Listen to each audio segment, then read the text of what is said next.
Y lo que estás a punto de escuchar no es el mito, no es la serie de televisión, no es la versión romantizada que Hollywood vendió al mundo. Esto es lo que realmente ocurrió. Y es mucho más oscuro, más inteligente y más perturbador de lo que cualquier guionista podría inventar. Parte 2. El mundo que lo creó. Para entender a Ivar, primero tienes que entender el mundo en el que nació. Y ese mundo era brutal de maneras que no se pueden exagerar. Estamos en el siglo IX, en algún lugar de Escandinavia, probablemente en la región que hoy conocemos como Dinamarca o el sur de Noruega, hacia el año 794 después de Cristo, o quizás un poco después. Las fechas exactas son difusas. Los vikingos no llevaban registros de nacimiento. Lo que tenemos son crónicas de monjes aterrados, sagas escritas siglos después y el análisis arqueológico de tumbas y objetos. El padre de Ivar era Ragnar Lodbrok. Si ese nombre te suena familiar, es porque Ragnar se convirtió en una figura semi-mitológica incluso antes de morir. Era un caudillo, un guerrero y sobre todo un hombre que sabía cómo construir una reputación. Las sagas nórdicas lo pintan como el guerrero más grande de su era. La realidad probablemente era más compleja. Un líder carismático que encabezó múltiples incursiones, que acumuló riqueza y poder suficiente para que su nombre sobreviviera 1000 años. Ragnar tuvo varios hijos de varias mujeres distintas. Esta era la norma en la cultura nórdica del poder. Los caudillos poderosos establecían alianzas a través de uniones maritales, formales e informales. Los hijos de esas uniones eran herederos potenciales, aliados y rivales al mismo tiempo. Entre esos hijos estaban Bjorn, Costillas de Hierro, Halfdan, Uva, Sigurd, Ojo de Serpiente y el que más nos interesa, Ivar. La madre de Ivar es una cuestión que las sagas tratan con deliberada ambigüedad. Algunas fuentes mencionan a una mujer llamada Aslaug, una figura casi mítica, supuestamente descendiente del héroe Sigurd.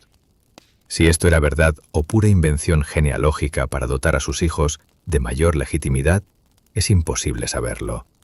Lo que sí es cierto es que Aslaug, real o idealizada, influyó en la narrativa que rodeó a Ivar desde el principio, porque Ivar nació diferente, y eso, en el siglo IX, era un problema. Parte 3. El misterio de los huesos. Deshuesado. En nórdico antiguo, Beinlausi, sin huesos. Desde el siglo XIX, historiadores, médicos y antropólogos han debatido qué significaba realmente ese apodo. Y las teorías son fascinantes porque cada una ilumina algo diferente sobre cómo lo veía su mundo. La primera teoría, y la más literal, sugiere que Ivar padecía alguna forma de osteogénesis imperfecta, la llamada enfermedad de los huesos de cristal. Una condición genética en la que los huesos son extremadamente frágiles, se fracturan con facilidad y en casos severos impiden completamente el movimiento normal. Si Ivar tenía esto, habría nacido con piernas que no podían sostener su peso. Habría vivido toda su vida con dolor, con movilidad severamente limitada, dependiendo de otros para transportarse. La segunda teoría apunta hacia alguna forma de parálisis. Quizás daño en la médula espinal al nacer, quizás una enfermedad en la infancia. En cualquier caso, piernas que funcionaban, pero de manera diferente a la de los demás. La tercera teoría, y la más interesante desde el punto de vista histórico, es que deshuesado no se refería a una condición física, sino a una cualidad psicológica. En la lengua nórdica, la ausencia de huesos podía ser una metáfora de la ausencia de rigidez, de dureza emocional, de alguien que era flexible, impredecible, inclasificable, alguien que no se comportaba como se esperaba que se comportara, alguien sin la estructura que los demás esperaban encontrar en él. Esta interpretación cambia todo, porque entonces el deshuesado no sería un apodo de lástima, sería un apodo de miedo. La realidad más probable es una combinación de las dos primeras teorías. Ivar casi con certeza tenía alguna condición física que afectaba su movilidad.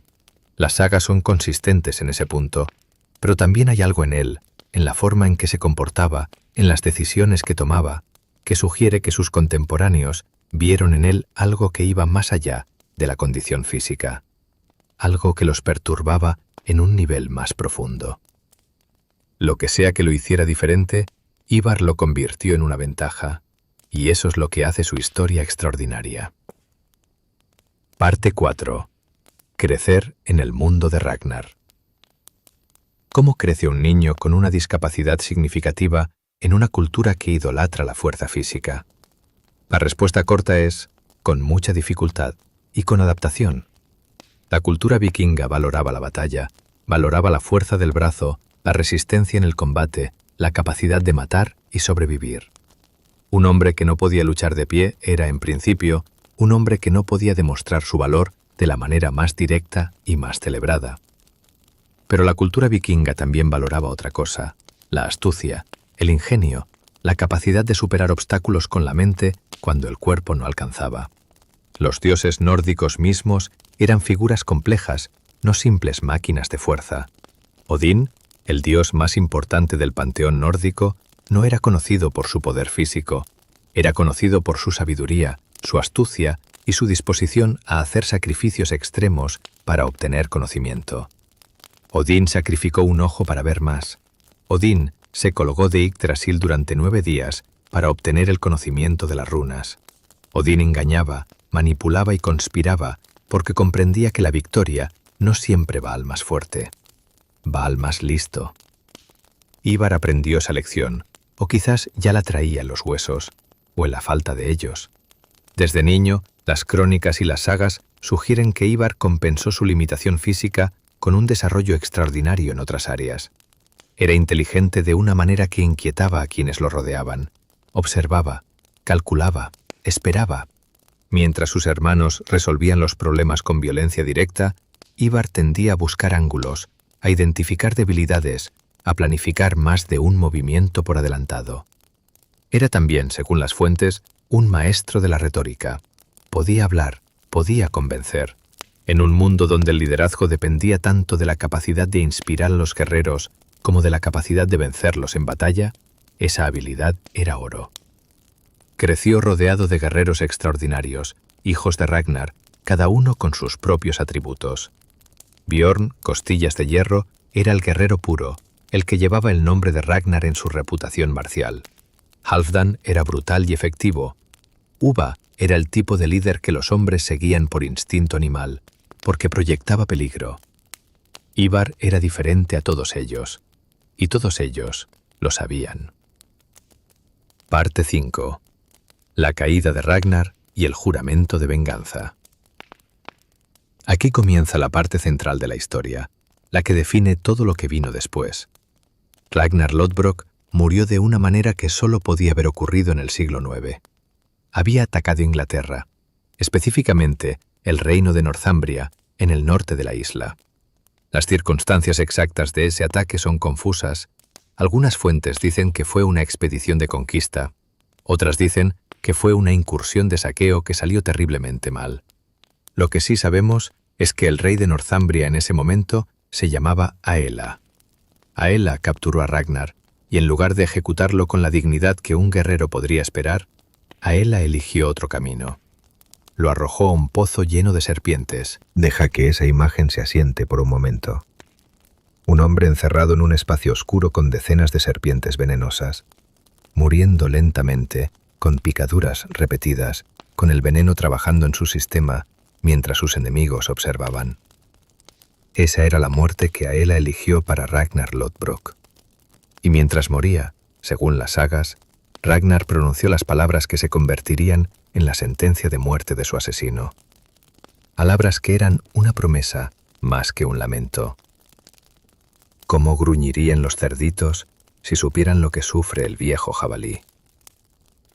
Los cerditos eran sus hijos. Cuando la noticia llegó a Escandinavia, llegó de maneras que las sagas describen con el tipo de detalle que solo se usa cuando algo realmente impactó la memoria colectiva. Se dice que Bjorn apretó su lanza tan fuerte que dejó marcas en la madera. Se dice que Halfdan cortó la mesa que tenía delante. Se dice que Uva puso tal expresión en su rostro que los hombres que estaban con él dieron un paso atrás. Y Ivar se quedó completamente quieto. Esa quietud fue lo que más aterrorizó a los que lo conocían, porque en Ivar la quietud no era resignación, la quietud era planificación. Parte 6. El gran ejército pagano. En el año 865, algo ocurrió que los cronistas anglosajones anotaron con palpable terror en sus manuscritos. Un ejército llegó a Inglaterra.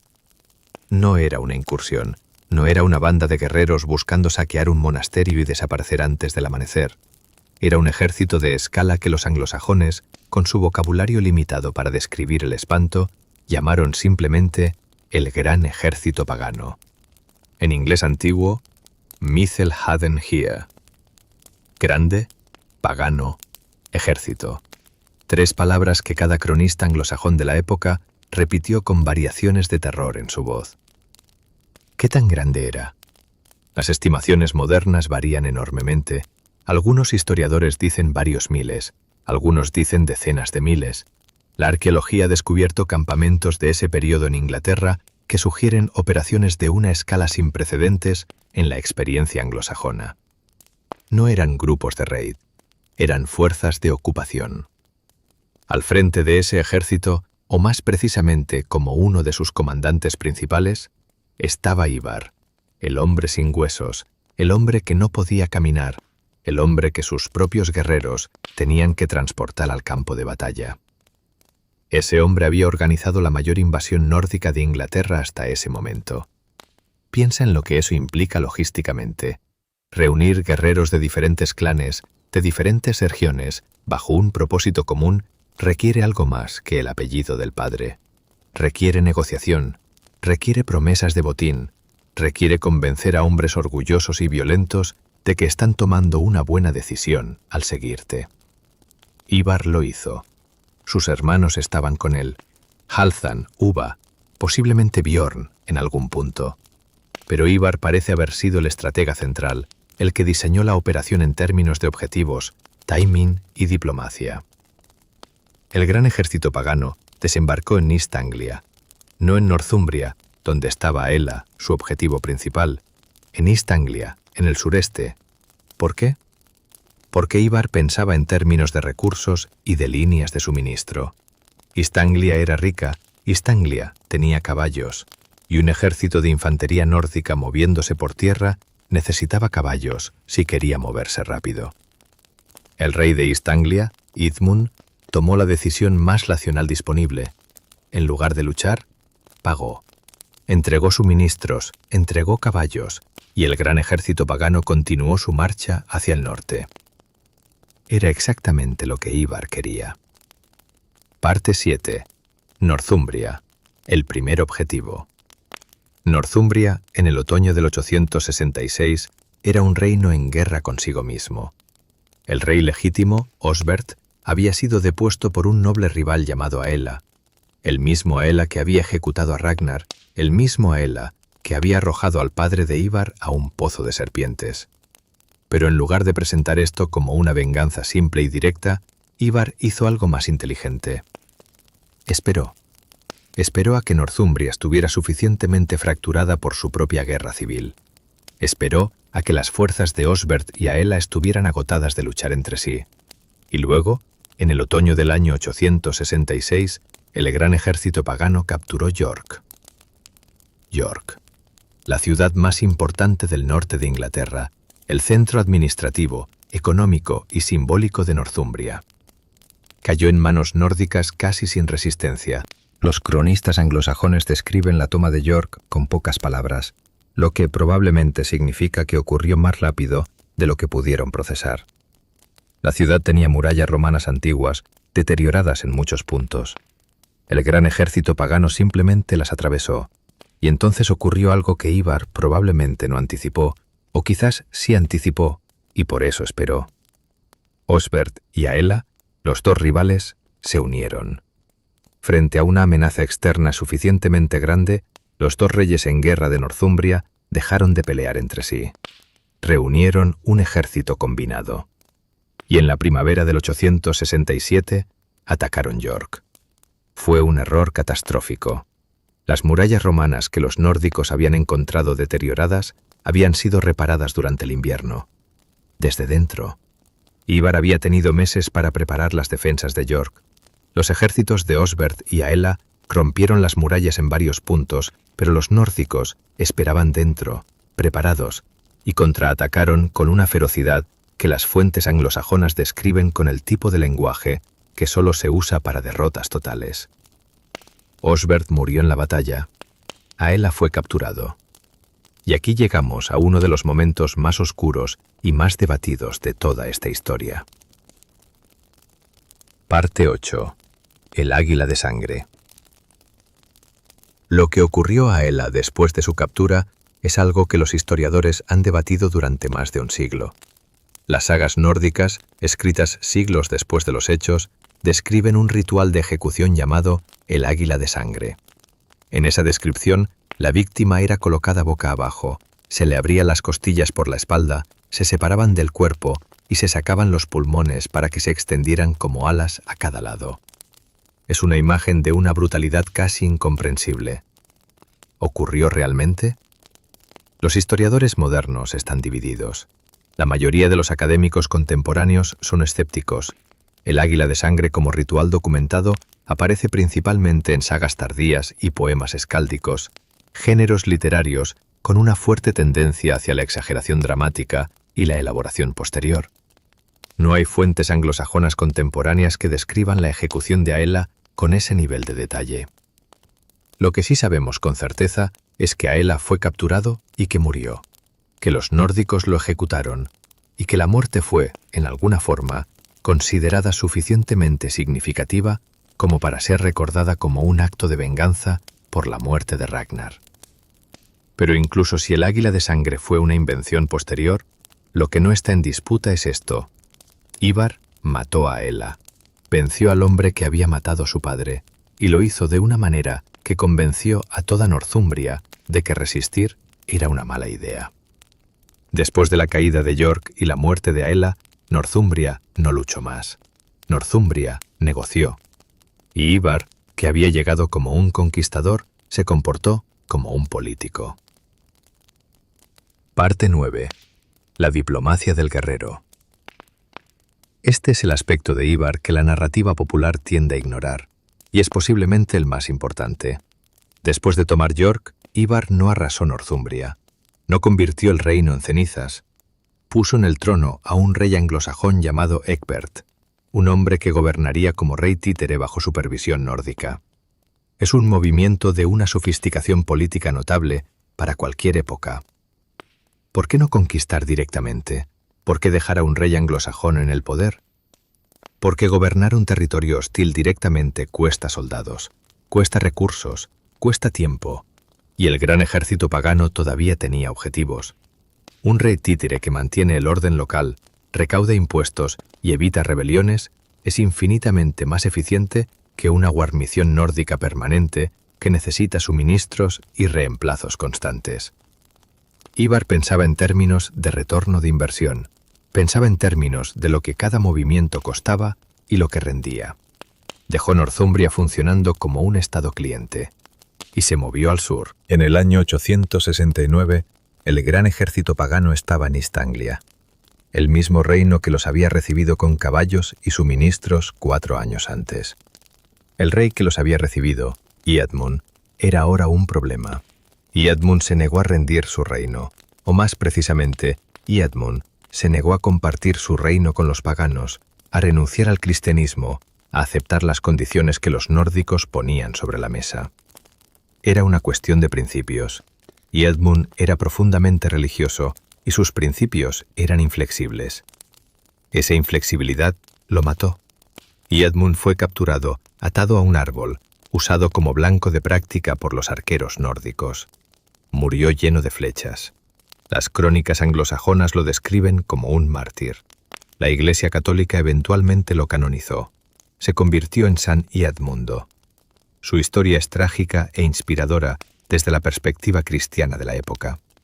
Desde la perspectiva de Ivar, era un ejemplo necesario. Parte 10. Ivar desaparece.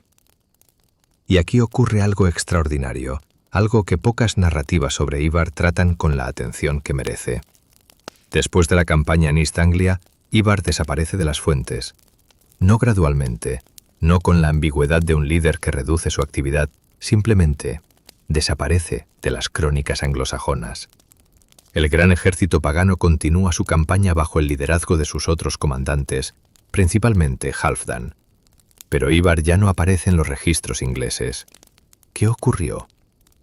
La teoría más ampliamente aceptada por los historiadores modernos es que Ivar cruzó el mar de Irlanda. Irlanda. En las crónicas irlandesas, específicamente los Anales de Ulster, aparece en los años 870 y 871 una figura con un nombre que puede transliterarse como Imhar. Y este Imhar es descrito como rey de los nórdicos de toda Irlanda y Bretaña. Un título extraordinario. Si Imhar era Ivar, y la mayoría de los académicos creen que la identificación es sólida, entonces, mientras sus hermanos continuaban la conquista de Inglaterra, Ivar había abierto un frente completamente diferente. Había cruzado Irlanda, probablemente a través de Escocia o directamente, y estaba operando en Dublín. Dublín, a finales del siglo IX, no era Dublín tal como lo conocemos. Era un asentamiento nórdico, un centro de operaciones para las redes de comercio y raiding que los nórdicos habían establecido en las costas irlandesas. Era una base de poder, y Ivar, o Imhar, parece haberla controlado. En el año 870, las crónicas irlandesas registran el asedio de Dumbarton. Dumbarton, en el río Clyde en Escocia, era la fortaleza principal del reino de Strathclyde, uno de los reinos britanos que habían sobrevivido a la expansión anglosajona. Su roca volcánica, el Dumbarton Rock, era considerada inexpugnable. Imhar y Amlaíb, otro rey nórdico de Dublín, la asediaron durante 4 meses. 4 meses. Eso no es un raid. Eso es una operación militar sostenida. Requería logística, requería disciplina, requería la capacidad de mantener un ejército en el campo durante el otoño y parte del invierno. Dumbarton cayó. Las crónicas registran que Imhar y Amlaíb regresaron a Dublín con 200 barcos llenos de prisioneros. Esclavos. El comercio de esclavos era una parte central de la economía nórdica de la época, y Dumbarton fue una presa enorme. Si esto era Ivar, entonces Ivar había logrado algo que ningún líder nórdico había logrado antes: operar con efectividad simultánea en múltiples teatros de operaciones. Inglaterra, Irlanda, Escocia. Un hombre sin huesos. Una red de poder que abarcaba los mares del norte de Europa. Parte 11. Los hermanos y el ejército sin líder. Mientras Ivar operaba en Irlanda, si era Ivar, sus hermanos continuaron la campaña inglesa con resultados mixtos. Halfdan tomó Northumbria más profundamente. Invadió las tierras de los pictos en Escocia. En 876 distribuyó las tierras de Northumbria entre sus guerreros, un acto que los historiadores modernos llaman el reparto de Northumbria y que marcó el inicio de la colonización escandinava del norte de Inglaterra. Este proceso de colonización, el llamado Danelaw, fue una de las consecuencias más duraderas de la campaña que Ivar había iniciado. Uva marchó hacia el oeste, hacia los reinos de Mercia y Wessex. Mercia se sometió, Wessex no. Y aquí está el giro que cambiaría la historia de Inglaterra para siempre. Wessex tenía un rey. Se llamaba Alfred. Alfred el Grande, como lo llamaría la posteridad, era joven, enfermo de manera recurrente, y en el año 871, cuando se convirtió en rey de Wessex, era el último reino anglosajón independiente de cualquier importancia que quedaba en Inglaterra. Parecía solo cuestión de tiempo, pero Alfred resultó ser exactamente el tipo de adversario que los nórdicos no habían encontrado antes. No solo peleaba, aprendía, adaptaba, construía. Alfred reorganizó el sistema defensivo de Wessex, construyó una red de fortalezas llamadas burgs, reformó el ejército anglosajón, estableció una flota naval. Alfred pensaba de manera muy similar a Ivar, y eso lo salvó. Pero esta es la historia de Ivar, no de Alfred. Lo que importa aquí es que la ausencia de Ivar de la campaña inglesa quizás fue el factor que permitió que Wessex sobreviviera. Con Ivar en el frente de Irlanda, el gran ejército pagano continuó siendo formidable pero perdió algo de la coherencia estratégica que había tenido en sus primeros años. O quizás Alfred simplemente era suficientemente excepcional. La historia no siempre da respuestas limpias. Parte 12. El regreso y la muerte de Imhar. En el año 873, las crónicas irlandesas registran que Imhar murió. Si Imhar era Ivar, entonces Ivar el Deshuesado murió en 873. En Irlanda, probablemente en Dublín, el centro de su poder. La causa de muerte no se menciona, solo el hecho. Fue enterrado, según algunas teorías, con los honores debidos a un rey nórdico. Y aquí está la ironía final de toda esta historia. El hombre que conquistó parte de Inglaterra, que asedió Dumbarton, que ejecutó a Ela en venganza por su padre, que fue llamado rey de los nórdicos de toda Irlanda y Bretaña, no murió en batalla. No murió como un guerrero con una espada en la mano. Murió simplemente, sin drama. Y los cronistas anglosajones, que habían registrado sus victorias con terror, no anotaron su muerte. O no supieron cuándo ocurrió, o no sabían con certeza que el hombre del que habían tenido tanto miedo había muerto. Eso también dice algo sobre Ivar, sobre cómo había operado, sobre cuánto de su verdadera naturaleza había mantenido fuera del alcance de sus enemigos. Parte 13. El Danelaw y el legado político. La campaña que Ivar inició en 865 cambió Inglaterra de maneras que todavía son visibles hoy. El Danelaw, la región de Inglaterra donde la ley nórdica prevaleció durante generaciones, abarcaba una enorme franja del este y norte de Inglaterra. Los nombres de lugares en esa región todavía llevan la marca del nórdico antiguo. Los lugares que terminan en Bay, granja, Thorp, aldea, Thwaite, claro en el bosque, Derby, Grimsby, Scunthorpe. La topografía lingüística de Inglaterra todavía habla con acento nórdico en esas regiones. El sistema de gobierno que los nórdicos introdujo también dejó huellas. Los Thengs, los nobles menores anglosajones, interactuaron con, y en algunos casos, fueron reemplazados por estructuras de poder nórdicas. El comercio se reorganizó, las ciudades cambiaron. York, que los nórdicos llamaban Jorvik, se convirtió en uno de los centros urbanos más importantes del norte de Europa. Las excavaciones arqueológicas del siglo XX en York revelaron una ciudad nórdica de una sofisticación sorprendente. Artesanos, comerciantes, artistas, no solo guerreros. Y todo esto comenzó con Ivar, con un hombre que no podía caminar de manera convencional, decidiendo que iba a vengar a su padre, y que iba a hacerlo de una manera que reconfigurase el mapa político de una isla entera. Parte 14. El giro final. Lo que no sabemos. Aquí está la revelación que cambia la perspectiva de todo lo anterior. No sabemos con certeza si Ivar el Deshuesado e Imhar de los anales de Ulster eran la misma persona. La identificación es ampliamente aceptada. Es la explicación más parsimoniosa de la evidencia disponible. Tiene sentido cronológico. Los nombres son cognados razonables entre el nórdico antiguo y el irlandés medieval. Pero no es certeza, es inferencia, y esto significa que hay una posibilidad, pequeña pero real, de que Ivar el Deshuesado y el gran rey nórdico de Irlanda fueran dos personas diferentes, que los logros que hemos atribuido a uno pertenezcan en realidad a dos figuras distintas, que la imagen coherente que hemos construido de Ivar como el estratega maestro que operaba en múltiples frentes simultáneamente, sea en realidad un retrato compuesto de dos personas distintas. ¿Por qué importa esto? Porque si Ivar y el rey de Dublín eran la misma persona, entonces estamos hablando de uno de los líderes más extraordinarios del mundo medieval, un hombre cuya influencia se extendió de Northumbria a Irlanda a Escocia.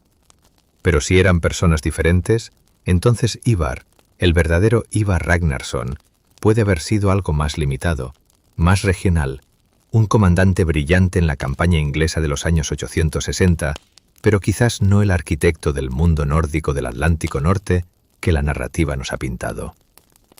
Ambas versiones son fascinantes, pero son diferentes, y la honestidad histórica requiere reconocer que vivimos en la ambigüedad.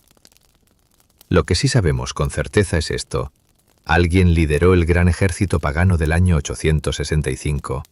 Alguien diseñó la estrategia que llevó a la caída de Northumbria, East Anglia y Mercia. Alguien, que se llamaba Ivar Ragnarsson, fue lo suficientemente formidable como para ser recordado en las crónicas de sus enemigos aterrorizados. Ese alguien existió. Eso no está en duda. Parte 15. La psicología de Ivar. Volvamos por un momento al hombre, al ser humano detrás de la leyenda. ¿Qué puede haberlo motivado más allá de la venganza obvia? La venganza explica el inicio. Explica por qué en 865, exactamente un año después de que la noticia de la muerte de Ragnar llegara a Escandinavia, Ivar reunió al mayor ejército nórdico que Inglaterra había visto. La cronología sugiere que el plan empezó el día que supo que su padre había muerto en un pozo de serpientes. Pero la venganza no explica todo lo que vino después. La venganza no explica por qué, después de matar a Hela, Ivar no se fue a casa.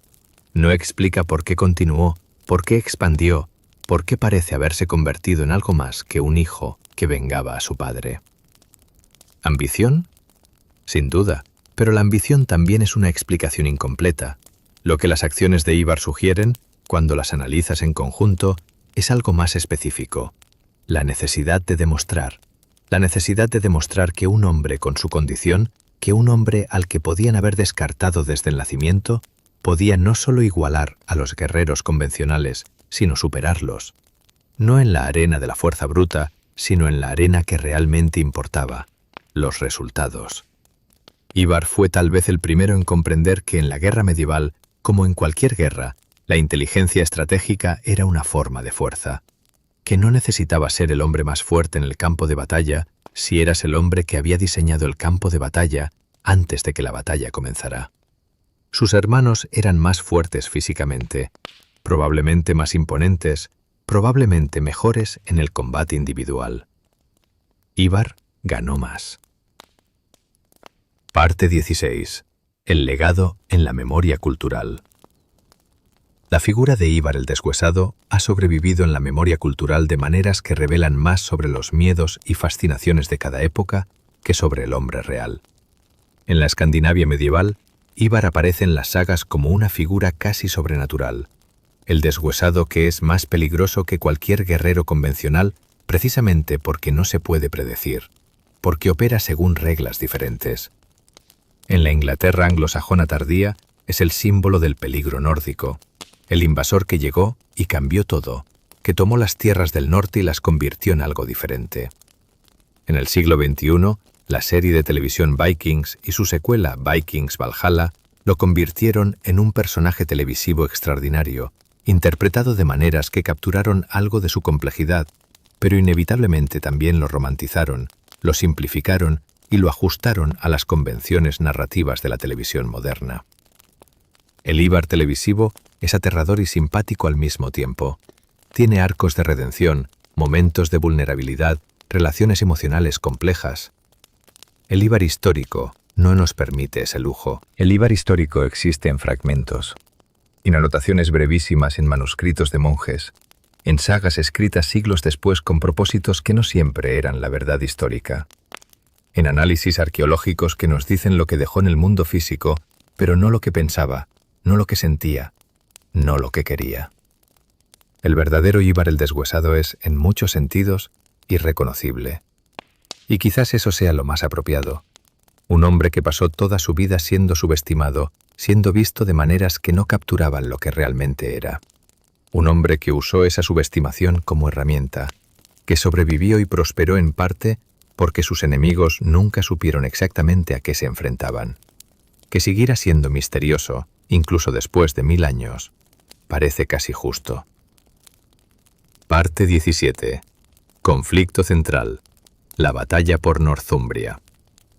Volvamos al año 867, al momento en que el gran ejército pagano, con Ivar a la cabeza, enfrentó la contraofensiva combinada de Osbert y Aela. Este es el momento decisivo, el momento donde la estrategia de Ivar fue puesta a prueba de la manera más directa posible. Los ejércitos de los dos reyes nórdicos rivales habían llegado a un acuerdo de tregua para enfrentar la amenaza común. Era un acuerdo frágil, construido sobre el odio mutuo de dos hombres que se habían estado tratando de matar mutuamente pocos meses antes. Pero era suficientemente real para ser peligroso. ¿Cuántos hombres tenían? Las fuentes no son precisas, pero Northumbria era un reino con recursos suficientes para mantener un ejército considerable. Y la combinación de las fuerzas de dos reyes, aunque enemigas entre sí días antes, representaba una amenaza que Ivar no podía ignorar. ¿Qué hizo Ivar? Esperó dentro de York. No salió a campo abierto. No ofreció a sus enemigos la batalla que querían. Los dejó venir a él. Los dejó atacar las murallas que habían pasado el invierno reparando. Las murallas romanas de York eran antiguas, pero seguían siendo murallas. Y Ivar tenía el invierno para prepararlas, para tapar las brechas, para fortalecer los puntos débiles, para posicionar a sus hombres donde pudieran defenderse más fácilmente. Cuando el ejército anglosajón atacó en la primavera del 867, encontró una fortaleza preparada. No la ciudad abierta que habían tomado meses antes. Los atacantes rompieron la muralla en varios puntos, era inevitable, pero cada punto roto era un embudo, y en un embudo los defensores tienen ventaja. No importa cuántos hombres tienes si solo pueden entrar de 10 en 10 por un agujero en la muralla. El ejército de Osbert y Aella entró a York, y fue masacrado. Osbert murió dentro de las murallas, Aella fue capturado, y Northumbria, el reino que había querido reconquistar su ciudad, perdió a ambos reyes en un solo día. Es difícil sobreestimar lo que ese resultado significó psicológicamente, no solo para Northumbria, sino para toda Inglaterra. La noticia de que el gran ejército pagano había destruido a dos ejércitos anglosajones combinados, había capturado la ciudad más importante del norte, había matado a dos reyes, se extendió con la velocidad que se extienden las malas noticias en cualquier época. Inmediatamente, con exageración, con el tipo de distorsión que convierte los hechos ya suficientemente aterradores en algo todavía más oscuro. Ivar no necesitó propaganda. Los monjes anglosajones se la hicieron ellos mismos. Parte 18. Mercia y el arte de la negociación coercitiva. El gran ejército pagano se movió a Mercia en 867 a 868. Mercia era el reino más grande de Inglaterra central. Había sido poderoso, dominante incluso en siglos anteriores. Bajo reyes como Offa, Mercia había controlado la política anglosajona. Pero en 868, Mercia era un reino nervioso, viendo lo que había ocurrido a Northumbria y evaluando sus opciones con la racionalidad fría de quien sabe que las opciones son limitadas.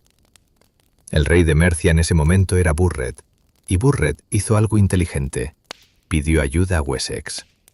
Alfred, el futuro Alfred el Grande, era entonces todavía el hermano del rey de Wessex, Ethelred. Eran aliados. Burred estaba casado con la hermana de Ethelred. Era una familia política unida, y la amenaza nórdica hacía esa unión más relevante que nunca. El ejército combinado de Mercia y Wessex se enfrentó al gran ejército pagano en Nottingham. Y entonces ocurrió algo notable. No hubo batalla. Ivar, o sus representantes, negociaron, y Burred, el rey de Mercia, pagó. ¿Por qué Ivar no peleó? No había sido reticente a la batalla en Northumbria, no era cobardía lo que motivaba esta decisión. Era matemática. Un ejército anglosajón combinado de dos reinos, en terreno familiar, defendiendo ciudades que conocía, era un adversario diferente a los ejércitos que Ivar había enfrentado antes. La posibilidad de victoria existía, pero el costo podría ser muy alto. Y un ejército nórdico reducido por una batalla sangrienta era un ejército menos capaz de completar los objetivos restantes. Mejor cobrar, mejor aceptar el pago, girar y esperar. Esperar a que las circunstancias cambiaran. Las circunstancias siempre cambian. Y en efecto, Mercia eventualmente cayó. No en ese momento, pero años después, cuando Halfdan y los otros comandantes del gran ejército pagano regresaron con fuerzas renovadas, Mercia no pudo resistir. El pago de 868 no compró a Mercia supervivencia permanente. Compró tiempo. Ivar vendió tiempo caro y cobró en riquezas que podía usar para pagar a sus guerreros, para mantener la lealtad, para financiar la siguiente fase de la operación. Era, en términos modernos, un maestro de la economía de guerra. Parte 19. El error que Ivar no cometió, y el que sí. Hay un patrón en los líderes que se vuelven extraordinarios y es este: saben lo que no saben. Ivar, en sus campañas inglesas, demostró repetidamente que conocía sus límites, que no perseguía victorias cuando el costo era mayor que el beneficio, que sabía retirarse, esperar, negociar, cuando la alternativa era una batalla que podría ganar, pero que lo dejaría demasiado débil para lo que venía después. Ese autoconocimiento es raro, es genuinamente raro. Los líderes militares mediocres persiguen cada objetivo. Los líderes grandes eligen sus batallas. Pero hubo un error que el gran ejército pagano o sus sucesores cometieron. Un error que definió el límite de su conquista. Subestimaron a Wessex. No a Wessex en abstracto, a Alfred en particular. Alfred el Grande, cuando las circunstancias lo forzaron a su punto más bajo, en el invierno del 878, cuando tuvo que esconderse en los pantanos de Somerset con un puñado de hombres, mientras el ejército nórdico controlaba casi toda Inglaterra, no se rindió. No negoció su capitulación, no compró paz de la manera que habían esperado. Alfred contraatacó. La batalla de Edington, en 878, fue una derrota nórdica decisiva.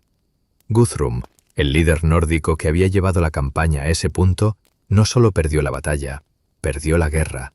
Fue forzado a firmar un tratado, el Tratado de Wedmore, que reconocía la supervivencia de Wessex. ¿Qué tiene que ver esto con Ivar? Mucho.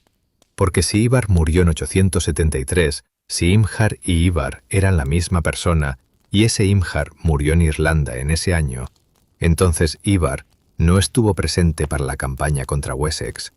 No tomó las decisiones que llevaron a la derrota de Edington. Esas decisiones fueron de otros. Y otros cometieron el error que Ivar quizás no habría cometido. Quizás. La historia no nos da la opción de verificarlo. Parte 20. La tumba que podría ser la suya. En el año 2001, excavaciones arqueológicas en Repton, Derbyshire, revelaron algo extraordinario. Repton era un lugar de especial significado para los nórdicos. Las fuentes anglosajones registran que el gran ejército pagano invernó en Repton durante el invierno de 873 a 874. Excavaciones en ese sitio habían comenzado décadas antes, pero en los años 1970 a 1980, los arqueólogos Birce y Martin Biddle descubrieron algo que cambió la comprensión del gran ejército pagano. Encontraron una tumba masiva. No la tumba de un solo guerrero, una tumba con los restos de aproximadamente 264 individuos. Hombres principalmente, con evidencia de trauma en los huesos consistente con combate. Heridas en espadas, en hachas, en lanzas. Era en todos los sentidos el depósito mortuorio del gran ejército pagano. Un lugar donde los muertos de años de campaña habían sido reunidos y enterrados juntos. Y en el centro de ese depósito, en una posición de honor, había una tumba individual. La tumba contenía los restos de un hombre de entre 35 y 45 años, alto para los estándares de la época, enterrado con objetos que claramente indicaban un estatus extremadamente alto: una espada, un martillo de Thor de plata, las alas de un cuervo, cuentas de vidrio, dientes de ganado alrededor de los huesos.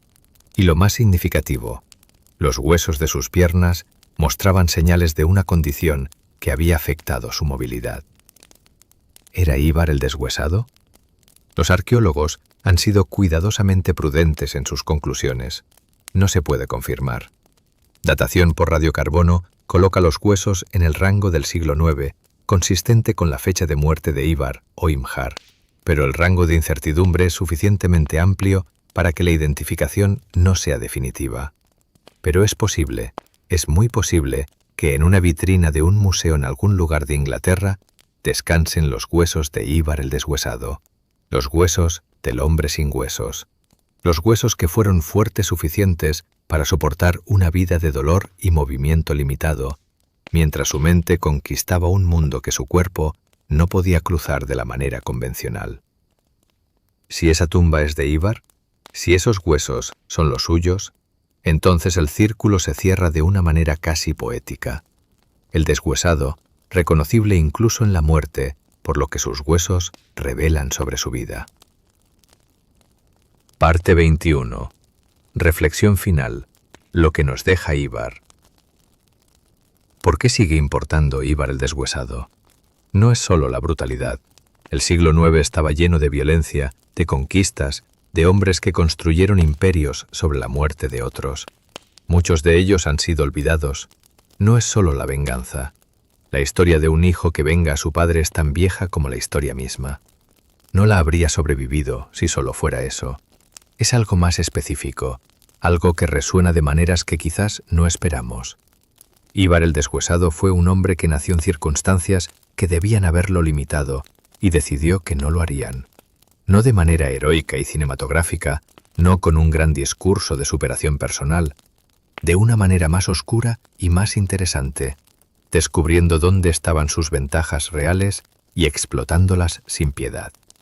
No podía pelear en primera línea como Bjorn, así que se convirtió en el hombre que decidía dónde estaba la primera línea. No podía moverse rápido por sus propios medios, así que construyó estructuras, alianzas y sistemas que se movían por él. No podía imponer su voluntad a través de la presencia física intimidante, así que aprendió a imponer su voluntad a través de la reputación, la negociación y el miedo calculado. Convertir una desventaja en una arquitectura de poder es algo que los manuales de liderazgo del siglo XXI intentan capturar con palabras como resiliencia y adaptabilidad. Ivar lo hizo en el siglo IX, en un campo de batalla, con vidas reales en juego, sin red de seguridad. Y la segunda cosa que nos deja Ivar es más incómoda. El poder que no puede ser categorizado es poder que no puede ser contenido. Los anglosajones no sabían exactamente qué hacer con Ivar porque no tenían un esquema mental para él. Un guerrero nórdico debía ser esto: grande, fuerte, agresivo, predecible en su agresividad. Se enfrentaba de frente, se mataba de frente o se negociaba de frente. Ivar no funcionaba así. Ivar era más listo que el esquema que sus enemigos tenían para él, y eso lo hizo en ciertos momentos más peligroso que cualquier guerrero convencional.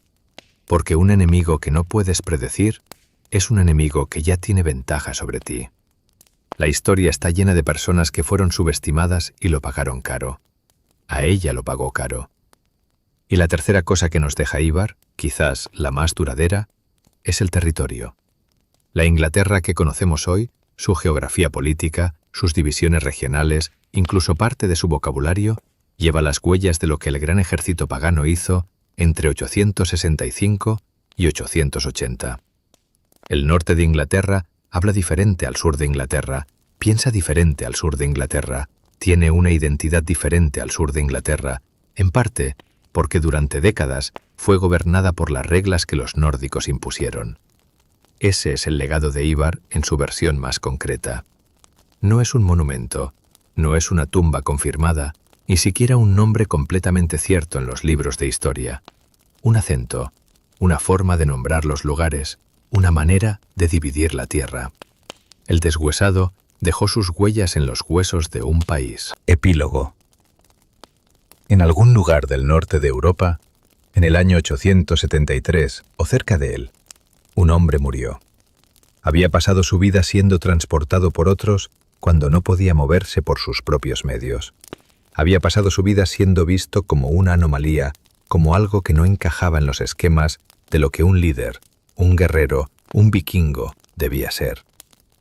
Había pasado su vida demostrando que todos esos esquemas estaban equivocados. Después de su muerte, el mundo que había ayudado a construir continuó existiendo. Los nórdicos continuaron en Inglaterra. Los reinos anglosajones que sobrevivieron, principalmente Wessex bajo Alfred el Grande, continuaron luchando y eventualmente retomando territorio. La historia continuó, como siempre lo hace, pero el momento en que Ivar Ragnarsson, el hombre sin huesos, decidió que la muerte de su padre no quedaría sin respuesta, decidió que construiría el mayor ejército que Inglaterra había visto, decidió que la limitación de su cuerpo no sería el límite de su ambición, ese momento sigue resonando. No porque sea una historia de superación simple, porque es una historia sobre lo que ocurre cuando un hombre que el mundo ha subestimado decide tomar el mundo en serio. Y el mundo no estaba preparado. El mundo nunca está preparado. Y así termina la historia de Ivar el Deshuesado, el hombre que convirtió una aparente debilidad en un arma capaz de cambiar reinos enteros. El estratega que hizo temblar Inglaterra sin necesidad de blandir una espada como los demás. El vikingo que demostró que el miedo más peligroso no siempre viene del hombre más fuerte, sino del más impredecible. Ahora, mientras el fuego se apaga lentamente y el eco de los Drakkars desaparece entre la niebla del norte, quizás entiendas por qué, más de 1000 años después, su nombre todavía sigue vivo. Si disfrutaste esta travesía por la verdadera historia de los vikingos, sus guerras, sus leyendas y los secretos más oscuros de la Edad Media, suscríbete al canal, porque aquí cada semana exploramos las historias reales que el tiempo convirtió en mito. Y si conoces a alguien apasionado con la historia antigua o las narraciones nocturnas para escuchar antes de dormir, comparte este vídeo.